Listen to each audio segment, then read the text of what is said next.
What's up, guys? It's your boy Mizzy, and I'm here today to review the 1982 classic, The Thing. This right here, in my opinion, is a perfect movie.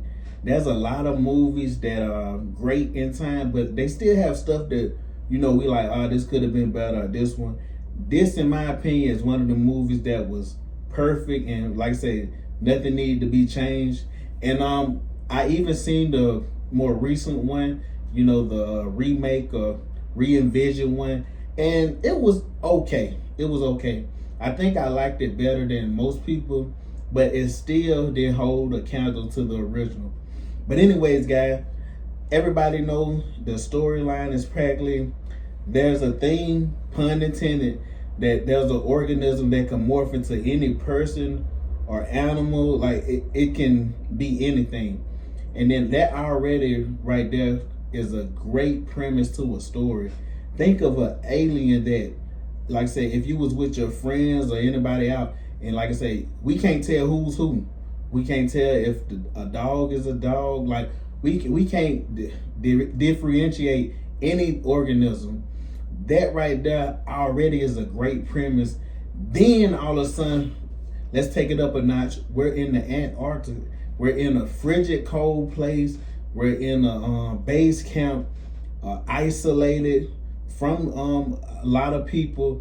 Like I say, and you feel that isolation with the cinematography of how cold it looks outside. When you seeing people's face, you really feel like, man, it's you're isolated and you're by yourself. John Carpenter, and like I said, of course, with Halloween and all this, he had immediate success with a lot of them movies.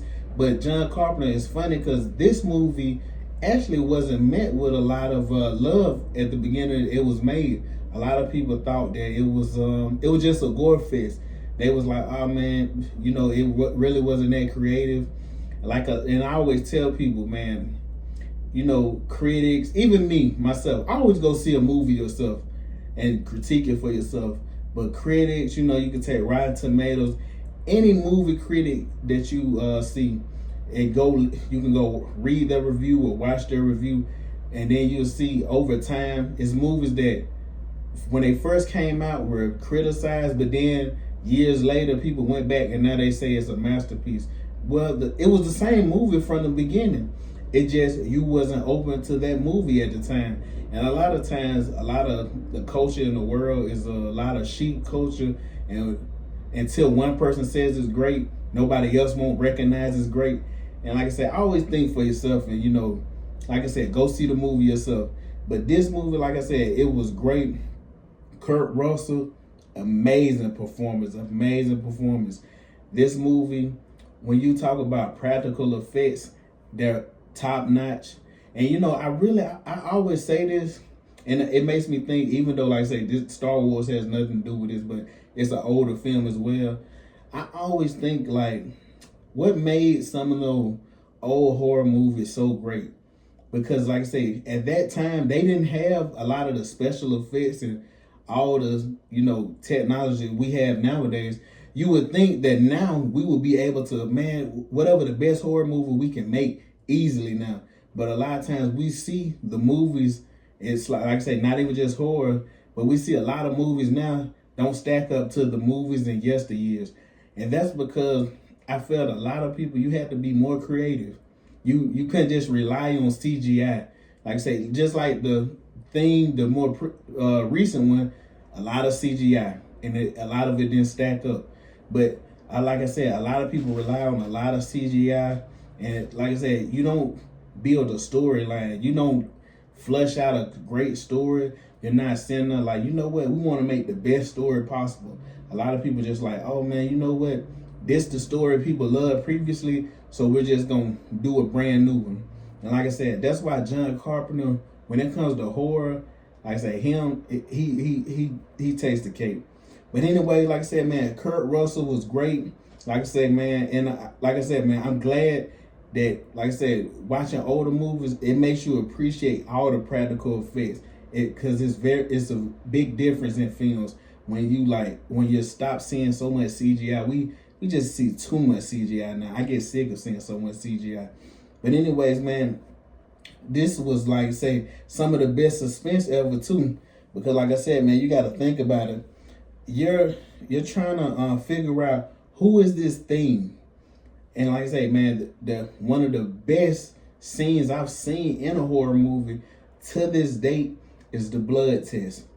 Man, that was an incredible, well shot scene. When Kurt Russell, he's testing the blood, like I say, he has the vial, or what, I'm not sure the exact name. Like I say, it may not be a vial, but when he has the hot needle, testing the blood, and then like I say, he's testing it. Then there's people tied in rope in the room as well, and as they're tied up, he's testing the blood, testing, and all of a sudden you start feeling like, well, is this really working? Like, is this really gonna tell us who the thing is? Because all of a sudden you're seeing like, okay, none of it is working. Even Kurt Russell face, he's starting to look kind of like, I'm not sure, like, if this really working. Then all of a sudden when he's about to test it, and I can't remember the one guy said, but the one guy was like, he said, oh man, what we doing and stuff. And then he's like, well, we're gonna test you last.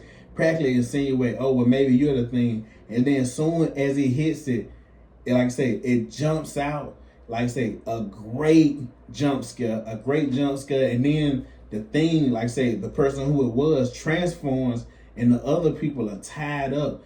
Man, like I said, man, great tension, great suspense building. Like I said, man, it just shows how important in movies it is to have a great script and great actors. Like I say, when you have great actors, great tight script, you can flush out the roles properly. It just really, like I say, accentuates when the director has a vision and he wants to bring it to film. And that's why I always I can't remember what movie right now it was, but a lot of times they're directors, and we see the movie, and if it's not good, we'll be like, oh man, this director wasn't good. But a lot of times these studios, once they get involved, they'll change the director whole vision. It be so many rewrites, and a lot of times certain directors just don't have control to put their vision on screen. It's almost like when the whole Justice League, Zack going through all that. Like I said, it's just great when, like I said, a director has a vision and knows exactly what he's doing. But anyways, guys, I'm gonna get to a couple of my favorite scenes. Man, the chest defibrillator scene, that right there, like I said, practical effects. And anybody who hasn't seen this movie, and like I said, I know it's an older movie, and some people, especially younger people, my age and younger, feel like, oh man, that movie is old, I don't want to watch it. I tell a lot of people, man, watch older movies. I appreciate all the older movies, but I highly suggest, please go back and watch this. But the chest defibrillator scene, when he has the, like he's about to give CPR, as soon as he puts his hands down, the guy's chest open up, catches both his arms, and when he pulls back, it rips his arms completely off.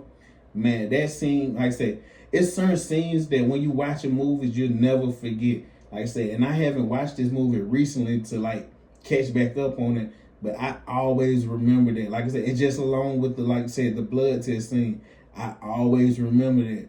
But like I said, man, this movie, it was great. I really just love how in this movie it showed how you don't really need a big budget. You to make a great film, you don't need all these this superstar. It's a lot of actors in here that wasn't well known. And to tell the truth, most of the time, the great horror movies, a lot of times they're actors that wasn't very well known, but they fit the role that they was playing well. And like I said, I could tell John Carpenter, he picked who he wanted, and like I said, he flushed out the script fabulous. But like I said, man, I love this movie, especially the ending. I always like movies that kind of end on the, one of the best things when going to see movies or watching movies is discussing them with your friends, family, loved ones, whoever, and, having debates. So when this movie ends, it just kind of ends with Kurt Russell and the other guy talking, and it kind of just, fades out. And at the end, you kind of don't, like I said, of course, it seemed like the thing was killed, but we don't actually know for certain. Like I said, because like I said, it still was a little like, well, you know, could Kurt Russell, and I've seen this, a lot of people question this, like, could Kurt Russell all of a sudden be the thing? And it's great because, like I said, man, we just see like how quick, if a story, like I said, if you have a story that's really put together well, and I can say, and then the ending ends like this, it just shows like, oh man, and now we can, like I say, we can debate like, oh wait, was he the person? Did he end up being a person? And it's like, it's just open ended. I love when the director decides like, you know what, I'm gonna leave on kind of a high note, but I'm also gonna leave the audience questioning like, dang man, so what happened after that? Like, did they leave Antarctica? Like, where did they go from there? But anyways, guys, like I said, man, I could rant, you know, talk forever, but man, I appreciate the love. Like, comment, subscribe, share, and I catch you next time.